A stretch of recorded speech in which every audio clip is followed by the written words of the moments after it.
Hello everyone and welcome back to my channel. It's another beautiful but very hot day in New York City. I swear, will fall ever come. So in this video, we are back in Tribeca to see some really fantastic exhibits.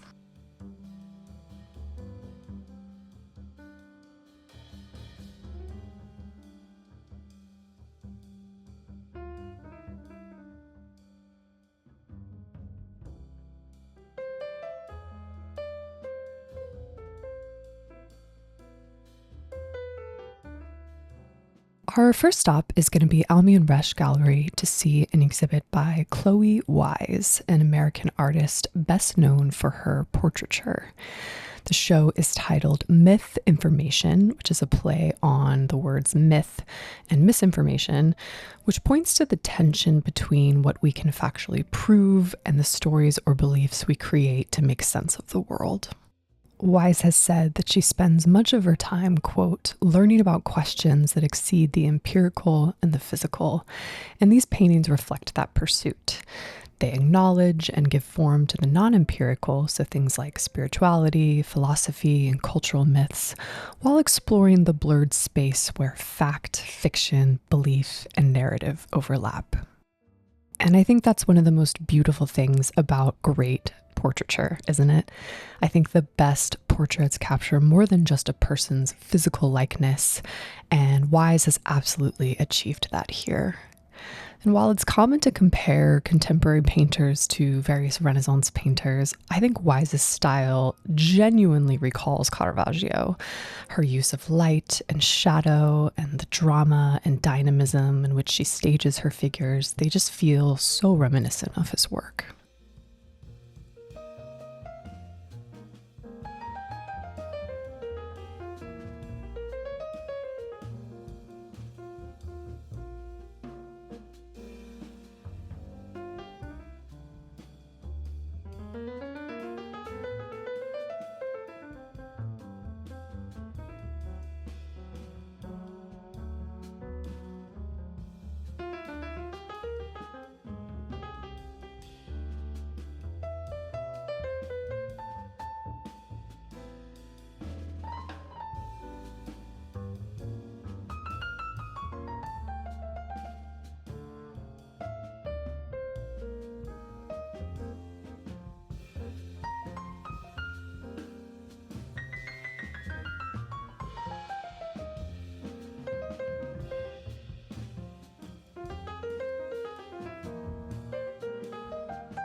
Our next stop is Marian Goodman Gallery to see an exhibit titled Partituras, which is Spanish for musical scores or sheet music. So it is no surprise that the works in this show are all rooted in music. Over the years, while playing the piano, the artist Gabriel Orozco began to notice parallels between the act of playing and, quote, drawing in time and space using sound and acoustics. That realization inspired him to translate music into his own distinctive geometric language, creating works that echo with shifting rhythms and tempos. In a way, it reminds me of Albert Olin, another favorite artist of mine. He's a process-driven artist who focuses less on the final outcome and more on the gestures, experiments, and self-interrogations that happen along the way. Similarly, Orozco turns the act of translation itself, so moving from sound to sign, from music to image, into the art, rather than embedding the works with overt spiritual or symbolic meaning. Because process is at the heart of this series, it feels only right to walk through Orozco's own method. So he begins by sitting down at the piano and improvising, recording whatever emerges in the moment. Later, he listens back, transcribes what he played, and starts to turn the music into visual form. Each note becomes a geometric sign or diagram, which he then draws, transfers to canvas, and finally paints. What's fascinating is that the final paintings still hold onto that trace of the first performance. The exact date and time of the improvisation becomes the title of each work. And even though the music has been filtered through so many stages of recording, coding, and recording, the painting remains tethered to that original instant. Orozco has even said that a musician could read these canvases and make musical sense of them, which makes them feel like both paintings and unconventional scores, timepieces that sit somewhere between sound, image, and system.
Our final stop of the day is going to be Nino Mier Gallery's Soho location, my personal favorite, to see Liliane Tomasko's inaugural solo exhibition.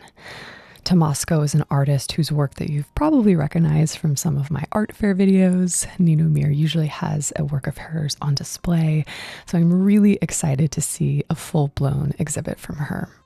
If you're not familiar with Tomasko, she is a Swiss contemporary painter known for her abstract works that explore memory, dreams, and the subconscious. Her practice often begins with everyday objects and environments, such as piles of clothes, beds, and domestic interiors, that she then translates into these beautiful layered gestural abstractions. She studied at the Camberwell College of Arts in London and later at the Royal Academy of Arts, also in London. Tomasko currently lives and works between New York and Vienna, often exhibiting internationally in galleries and museums across Europe and the United States. The show is titled Poem Things, which is a reference to the German idea of Dingedicht, literally poem of things, and it's a form of writing that gives everyday objects their own voice and meaning. The new series of works featured in this show, quote, aim to transcend abstract forms, creating a dialogue between painting, poetry, and the world. Each work is titled with a fragment from Rainer Maria Rilke's 1902 poem, Evening, inviting viewers to see the paintings through the lens of poetry and to discover their own connections between word and image. Tomasko is an avid reader, so it's no surprise that she would weave literary elements into her work.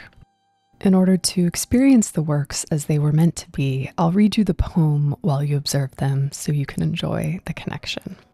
This version of the poem has been translated into English by Edward Snow. Slowly the evening puts on the garments held for it by a rim of ancient trees. You watch, and the lands divide from you, one going heavenward, one that falls, and leave you to neither quite belonging, not quite so dark as the house sunk in silence, not quite so surely pledging the eternal as that which grows star each night and climbs, and leave you inexpressibly to untangle your life afraid and huge and ripening, so that it, now bound in and now embracing, grows alternately stone in you and star.